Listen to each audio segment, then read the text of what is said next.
Bonjour et bienvenue. On va se pencher sur un sujet assez fascinant aujourd'hui. Euh, on a tous vu, je pense, ces vidéos générées par IA. Elles sont souvent impressionnantes, mais parfois, il y a des mouvements un peu étranges, non? Qui défient un peu la physique, quoi. Oui, tout à fait. Ça trahit souvent une difficulté pour beaucoup d'intelligence artificielle, comprendre les règles, les lois de base de notre monde physique. Exactement. Alors, aujourd'hui, on va explorer justement une publication de Meta AI. C'est dirigé par Yann LeCun et ça présente un nouveau modèle, VGPA2. L'idée, c'est de voir comment ils essaient de donner à l'IA un peu plus de sens physique. Et c'est un vrai défi, hein, parce que sans cette compréhension, disons, intuitive de comment les choses interagissent, tombent, roulent, c'est très difficile pour une IA d'agir correctement dans le monde réel, surtout en robotique. C'est crucial d'anticiper les conséquences physiques. C'est logique. Et c'est là qu'arrive VGPA2. Ils appellent ça un modèle de monde, un world model. En gros, l'idée, c'est pas juste de reconnaître ce qu'il y a dans une image, mais de prédire comment la scène va évoluer, physiquement. C'est ça. Une sorte de simulation interne, euh, simplifiée des lois physiques. L'exemple qu'il donne, c'est une balle qui roule. Si elle tape un obstacle, le modèle doit s'attendre à ce qu'elle rebondisse. Oui, et pas qu'elle passe à travers comme si de rien n'était, ou qu'elle s'arrête net bizarrement. Voilà, Et la façon dont le modèle apprend ça, c'est assez intéressant. Il y a une première grosse phase, le pré-entraînement. d'accord. Là, le modèle ingère énormément de données. Plus d'1 million d'heures de vidéos, 1 million d'images, c'est énorme. Ah oui, quand même. Oui, l'objectif, c'est qu'il apprenne les bases, la dynamique générale du monde visuel. Une fondation solide, quoi. Et ensuite? Et ensuite, il y a une deuxième phase, beaucoup plus ciblée. Et c'est là que ça devenait efficace. C'est l'ajustement fin. Mhm. Avec seulement, tenez-vous bien, 62 heures de données très spécifiques. Par exemple, des vidéos de robots qui font des actions avec les commandes associées. 72 heures.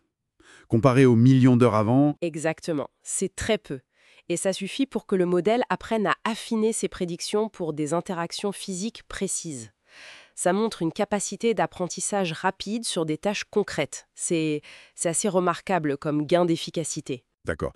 Bon, c'est impressionnant techniquement, mais alors concrètement, qu'est-ce que ça apporte ou est-ce que ça peut vraiment faire une différence? Les applications potentielles sont nombreuses. La première qui vient à l'esprit, c'est évidemment la robotique. Oui. On peut imaginer des robots, même des humanoïdes, qui seraient capables d'intervenir dans des environnements qu'ils ne connaissent pas, en anticipant mieux comment manipuler un objet, comment éviter un obstacle. Plus sûr, plus adapté, quoi. Voilà, plus autonome. Pensez aux tâches ménagères, par exemple, dans une maison que le robot découvre. D'accord. Et au-delà des robots à la maison? Ça ouvre aussi des portes pour les technologies d'assistance. Imaginez un système dans une voiture ou sur un vélo Hmm. qui pourrait alerter d'un danger en anticipant la trajectoire d'une voiture cachée qui arrive. Ou une aide à la navigation pour une personne malvoyante. Comment ça?